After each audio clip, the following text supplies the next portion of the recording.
If you're struggling with your bench press, stick around and watch this video because it may just be the key to your next bench PR. My name is Antonino Fazio, and I am currently chasing the elusive 500-pound bench at 181 pounds body weight. And these are two movements that I am implementing into my training to make that happen.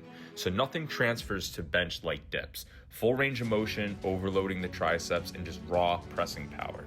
Be sure to progress this movement slowly to avoid injury. Now, isolation is often overlooked, but it builds control and stability. The pushdowns do just that by isolating the triceps and keeping the elbow joint healthy.